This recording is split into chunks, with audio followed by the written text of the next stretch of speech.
Hello दोस्तों, नमस्कार। Tathagata teaching exam में आप सभी लोगों का हार्दिक स्वागत है।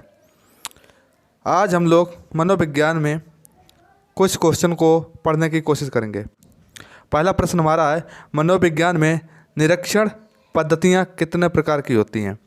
पहला विकल्प है 2, दूसरा विकल्प 5, तीसरा विकल्प 4, चौथा विकल्प 8। पहला प्रश्न, इस प्रश्न का सही जवाब क्या होगा हमारा। तो दोस्तों, इस प्रश्न का सही जवाब है हमारा, मनोविज्ञान में निरीक्षण पद्धतियाँ 2 प्रकार की होती हैं। कितने प्रकार की? 2।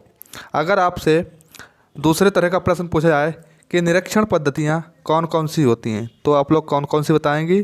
पहले बता देंगे औपचारिक। कौन सी बता देंगे? औपचारिक निरीक्षण पद्धति, ठीक है। और दूसरी कौन सी बताएंगी? दूसरी निरीक्षण पद्धति कौन सी बताएंगे? निरौपचारिक, ठीक है, निरौपचारिक पद्धति, ठीक है दोस्तों। इसके बाद अगला प्रश्न हमारा कौन सा है, इसे देखते हैं। अगला प्रश्न है, किस वातावरण में किया गया निरीक्षण ही परीक्षण है। दूसरा प्रश्न, किस वातावरण में किया गया निरीक्षण ही परीक्षण है। इसका पहला विकल्प है नियंत्रित, दूसरा विकल्प अशांतिपूर्ण, तीसरा विकल्प अंधकारपूर्ण, चौथा विकल्प प्रकाश में। कौन सा? नियंत्रित। ऑप्शन नंबर ए सही है, नियंत्रित, ठीक है।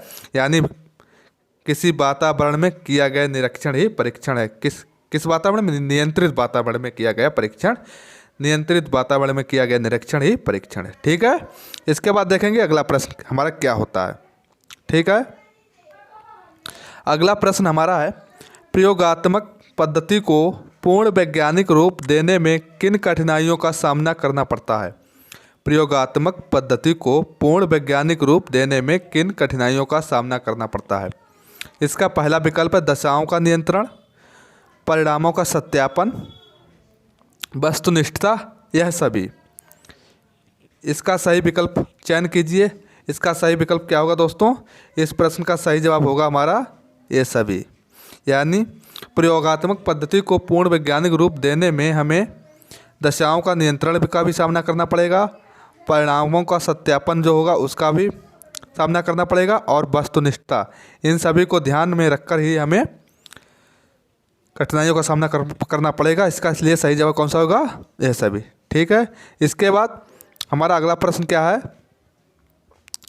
अगला प्रश्न हमारा है, मनोविज्ञान के विकास में सबसे अधिक सहायता किस पद्धति ने पहुंचाई।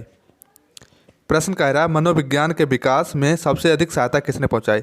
इसका विकल्प नंबर 1 है अंतर्दर्शन ने पहुंचाई, विकल्प नंबर 2 है निरीक्षण ने पहुंचाई, विकल्प नंबर 3 है प्रयोगात्मक ने पहुंचाई, विकल्प नंबर 4 अवलोकन ने पहुंचाई। तो इस प्रश्न का सही जवाब क्या होगा दोस्तों?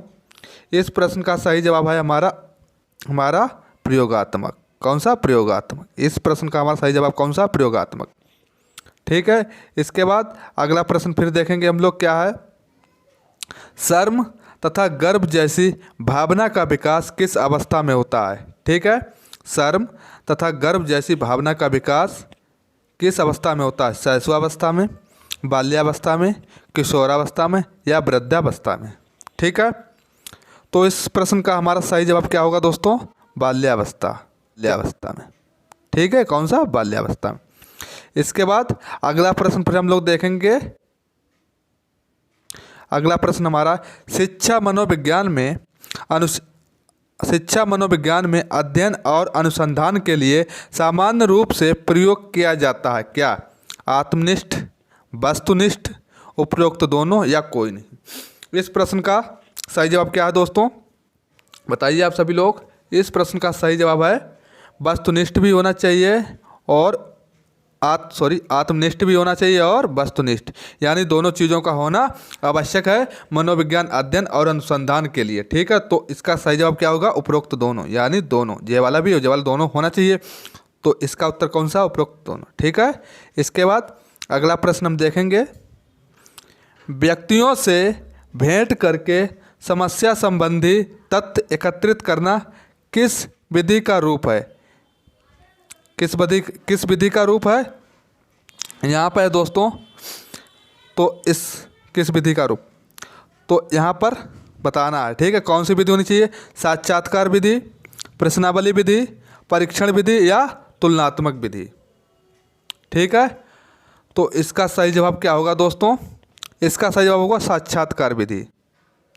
इसका सही जवाब क्या होगा दोस्तों? साक्षात्कार विधि, ठीक है। ऑप्शन नंबर पहला वाला, ठीक है। इसके बाद अगला प्रश्न हमारा है, कोठारी कमीशन के सदस्यों ने अपनी रिपोर्ट से पूर्व भ्रमण किया था।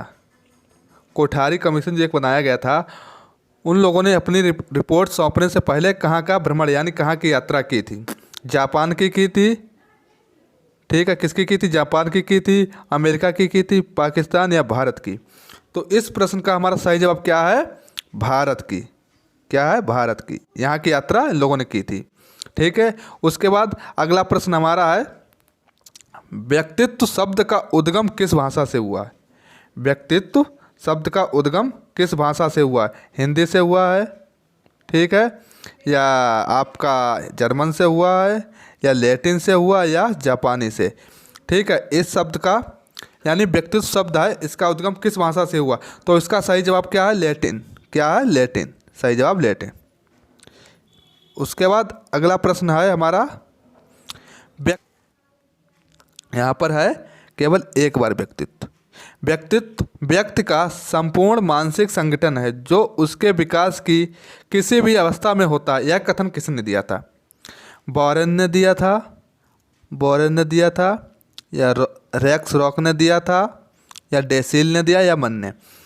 यानी व्यक्तित्व व्यक्ति का संपूर्ण मानसिक संगठन है जो उसके विकास की किसी भी अवस्था में होता है। यह कथन किसने दिया था आपका? यह दिया था बोरेन ने। किसने? बोरेन ने। ये हमारा सही जवाब है। दोस्तों, अगर आप लोगों को हमारा कंटेंट पसंद आए तो प्लीज़ हमारे चैनल को सब्सक्राइब कीजिए, लाइक कीजिए एंड शेयर कीजिए। धन्यवाद।